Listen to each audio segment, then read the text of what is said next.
Thank you, ladies and gentlemen. It now gives me immense pleasure to introduce to you the Honourable Di Farmer MP, Minister for Employment and Small Business and Minister for Training and Skills Development, to the stage. Thank you.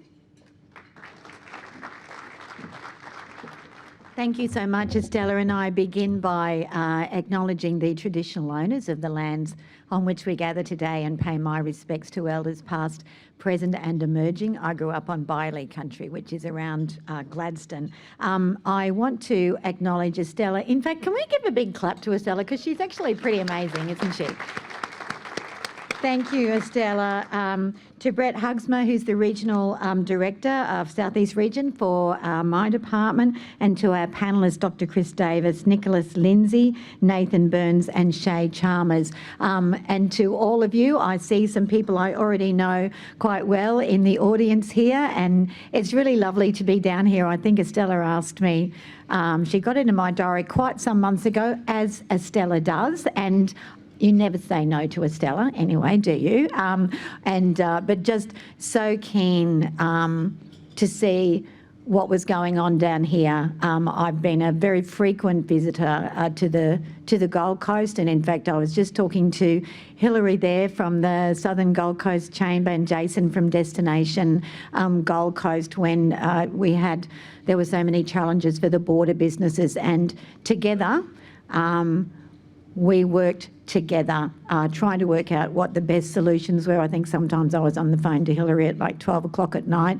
It was a difficult situation, but because we worked in partnership, we were able to come up with some potential solutions that could actually make a difference. And it's always struck me that on the Gold Coast, that you are extremely good at partnerships. You're extremely good at working together. And I was looking at the guest list today from the businesses, from the training sector, from education. I know there are some councillors here today, but there is such a cross-section of people who are doing important things on the Gold Coast and have got an investment here.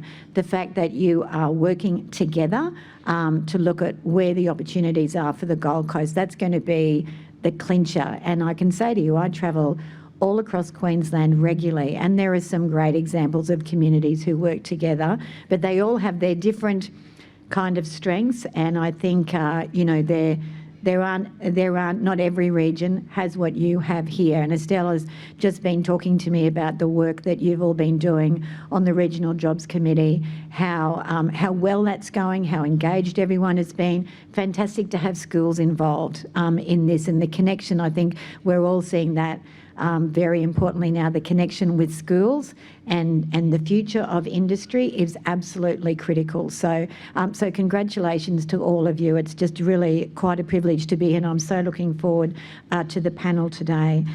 So I just wanted to talk to you. I've got 5 minutes, and I was thinking about, you know, what were the most important things that I could talk to you about in that 5-minute period. And I want to talk about workforce, and wherever I am going across Queensland, labour shortages, skilled and unskilled, are absolutely the key issue. I'm seeing lots of nods here, and it doesn't matter what region we're talking about, it doesn't matter what sector we're talking about, it is absolutely a critical issue. And, you know, we're hearing lots of stories about businesses now that we're through that really intense period of COVID, businesses absolutely booming and growing, but feeling constrained because of staff shortages. And in Queensland itself, which is amazing to think about, when just over 2 years ago we were just going into COVID and looking at potential catastrophe from a health and economic point of view. Amazingly, Queensland is going gangbusters. Our economy is growing at about 6 or 7 times the rate of the national average. The opportunity ahead of us is absolutely enormous, but we have got to address that issue of labour shortages if we are going to take maximum advantage of that. And some of you in this audience were at the Workforce Summit, which I held a couple of months ago. We're the first state to take the bull by the horns, not to say we can solve all of those issues, because we know it's a global issue, but that we have to actually do something about it. And we will be releasing our workforce strategy, which came out of that summit, over 350 people, and Estella was there at that summit, to look at what are some things that that we need to do to really change the way we think about the way we operate. And the school to work transition, how we invest in skills and training. We spend about $1.2 billion in skills and training in Queensland. Are we doing that the right way for the skills we're going to need in the future?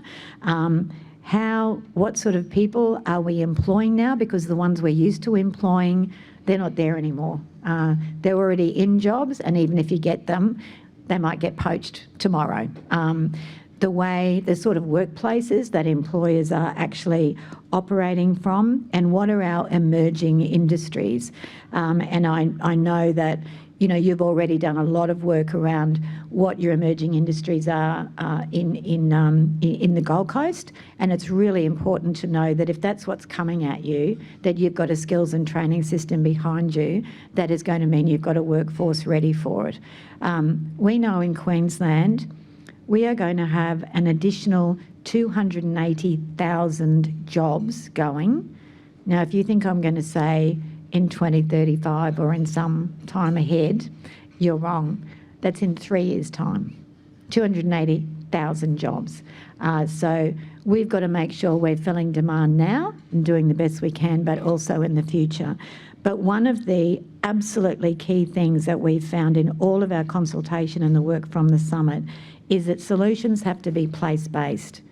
So what you're seeing on the Gold Coast, where your demand is going to be, where your opportunities are going to be, who the players are here, what your universities are offering here, and I acknowledge Carolyn Evans here, you know, what your schools are doing, what your relationships are. What's happening on the Gold Coast here is different to what's happening in Mackay. It's different to what's happening in the northwest around Mount Isa. It's different to what's happening on the Darling Downs. So it has to be people working together to look at your local priorities. And so the regional jobs committees, as you know, we've got 9 of them across the state, and we chose the Gold Coast to be one of those 9, not only because the need's there, but the potential is there. And the fact that we have all of you willing and able to work so closely together. So to actually support you with the right data to know what's ahead of you, and to support you with a structure like the Regional Jobs Committee, where we're paying someone to actually do that coordinating work. And I know the rest of you on the committee are volunteers, so thank you very much for that. But it's that coordinating approach, that is the way we are actually going to absolutely bloom on the Gold Coast and across Queensland. And I just want to say, please keep it coming. We need to be able to hold up really good work.